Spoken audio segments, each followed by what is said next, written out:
This is the Glenn Beck Program. Earth Day will be celebrated by more than 1 billion people, making it the largest secular observance in the world. This week, we're exploring how this singular day and the ideas it has generated have become so ingrained in society. In an ironic twist of fate, books, those strange, obsolete things made from the destruction of trees, have a lot to do with it. In the previous episode, you learned about the story of Rachel Carson's book called Silent Spring. The charmingly illustrated and eloquently worded volume against the insecticide DDT captured the imaginations of government officials and the public alike. Silent Spring's popularity resulted in the creation of the EPA and, unfortunately, the death of millions who perished from renewed outbreaks of malaria when countries decided to ban DDT thanks to Rachel Carson's misguided message. But there is a similar book that's even more terrifying than Silent Spring. It's a slim book that could easily fit in your back pocket. In fact, you could probably read it in an hour or two. But despite its small size, this book has had massive and irrevocable consequences on the way we think about our world. The book is called The Population Bomb. Published during the feverish haze of 1968, The Population Bomb was Stanford University professor Paul Ehrlich's dire and impatient warning to mankind. Ehrlich painted an apocalyptic picture of the future. Too many people were being born, and too few resources were drying up. The professor believed this was a fatal scenario for both the planet and humanity. Ehrlich was blunt in his analysis on what needed to be done to save the world. He wrote, "I wish I could offer you some sugar-coated solutions, but I'm afraid the time for them is long gone. Cancer is an uncontrolled multiplication of cells. The population explosion is an uncontrolled multiplication of people. Treating only the symptoms of cancer may make the victim more comfortable at first, but eventually he dies, often horribly. A similar fate awaits a world with a population explosion if only the symptoms are treated. We must shift our efforts from treatment of the symptoms to the cutting out of the cancer. The operation will demand many apparently brutal and heartless decisions. The pain may be intense, but the disease is so far advanced that only with radical surgery does the patient have a chance of survival." If you're asking yourself, did he just compare people to cancer? The answer is yes. And Ehrlich had many actual solutions on how to combat the disease of the surplus population. He was a staunch supporter of families having no more than 2 children. So much so that he outlined in The Population Bomb how to attack the media for promoting large families. Editors of magazines and newspapers are excellent targets for letters. Complain bitterly about any positive treatment of large families. Attack any publicizing of Mothers of the Year unless they have no more than 2 children or have adopted the extra ones. A letter campaign was a relatively harmless approach by Ehrlich standards. His other solutions were much more menacing, like adding sterilants to public water supplies and food. Doses of the antidote would be carefully rationed by the government to produce the desired population size. Paul Ehrlich even came up with how the government could implement these things. He floated the idea of creating a Federal Department of Population and Environment, or DPE for short.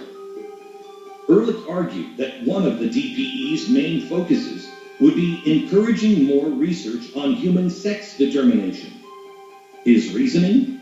If a simple method could be found to guarantee that firstborn children were males, then population control problems in many areas would be somewhat eased. In our country and elsewhere, couples with only female children keep trying in hope of a son. Apparently, the real war on women was actually being waged by Paul Ehrlich long before Hillary Clinton turned it into a talking point. But the professor's Department of Population and Environment actually came close to being a reality. President Richard Nixon practically parroted Ehrlich's concerns in 1969, stating, I do know that at this time, unless now we think of what America is going to be like in the year 2000 and do something about it to stop that pressure, we're going to reap the whirlwind. Because look at what the year 2000 will be. If the present trends continue, it's going to be mean that 115 million people, this increase in population, most of it's going to go to the cities, that's the trend. And our cities are going to be choked with people. They're going to be choked with traffic. They're going to be choked with crime. They're going to be choked with pollution. And they will be impossible places in which to live, and the explosions will be even worse. Nixon even urged Congress to create the scary-sounding Commission on Population Growth and the American Future, which called for a series of policies to encourage population stabilization. The population bomb proved to be so popular that Paul Ehrlich was able to co-found an activist group named Zero Population Growth, or ZPG for short. Its members were passionate about decreasing the population, and they were experts at using sympathy to get their talking points across. It's about pain in the world. Maybe anybody who's thinking of having a third child ought to go hungry a week. Their rationale is that there are already hungry mouths to feed in the world. Why take that food away from a starving child and give it to yet another starving baby? Zero Population Growth is actually still active. The group has been rebranded as Population Connection, but they continue to spread their morbid fantasies about who should be born into this world and who shouldn't be. According to their website, Population Connection works to ensure that every woman around the world who wants to delay or end childbearing has access to the health services and contraceptive supplies she needs in order to do so. Ehrlich's population bomb and activist groups read more like a script for a B-level science fiction film than reality. In fact, Ehrlich's ideas were turned into a movie in 1972 called ZPG, starring Oliver Reed and Geraldine Chaplin. The movie was not a hit by any stretch of the imagination, but it did give viewers an inside look into what the future, according to Paul Ehrlich, could look like. Attention! Citizens Russell and Carol McNeil. According to the Zero Birth Edict, you have been found guilty of the most devastating crime against humanity. You are hereby sentenced to death by suffocation. Before you die, you have 12 hours to contemplate the crime you have committed against the society. Believing that the most devastating crime against humanity is bringing a child into the world may sound crazy to most people, but Paul Ehrlich and his fellow environmentalists wholeheartedly embrace that notion. His philosophy on population is truly more outlandish and destructive than the worst sci-fi movie, because it's real. Ehrlich was adamant about how he feels on the concept of birth. He despised it. A short list of some of the things we should be doing is paying as much attention to births as we pay to deaths. Everybody is very interested in delaying death as much as possible. But if you intervene, as we have in the death rate artificially, and are keeping people alive longer, then it's ethically required that you also intervene in the birth rate. Otherwise, the population will continue growing until we have a collapse. And that's not from 1970. That audio is from today. Paul Ehrlich, in his old age, still works at Stanford University, still clings to his fear-mongering on the overpopulation, despite the fact that we have technology and space on this planet to accommodate everyone. Human growth has actually begun to slow. By 2050, the world population will plateau at around 9 billion people.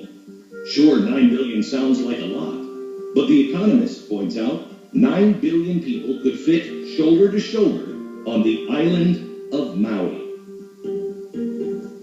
that would definitely be uncomfortable. But it does show that the world isn't as crowded as we have been led to believe by people like Paul Ehrlich. People who compare children to trash. The idea that every woman should have as many babies as she wants is, to me, exactly the same kind of idea as everybody ought to be permitted to throw as much of their garbage into their neighbor's backyard as they want.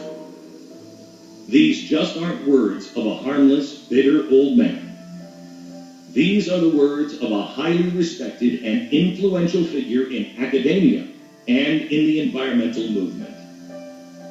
This is a man who proposed ridiculing large families, sterilizing people without their consent, and decreasing the female species for the benefit of the planet. He may be even more harmful today than he was in 1968, as he has remarked that one of the amusing but sad things about the population bomb was that it was much too optimistic a book. If you're one of the billion people celebrating Earth Day this week, just remember, one of the founding environmentalists in America thinks the best way for you to celebrate is to drop dead. Death seems to be the constant theme surrounding Earth Day. Tomorrow, we dig up the history on the very first Earth Day, April 22nd, 1970, and the murderer who helped create it. Glenn Beck. That's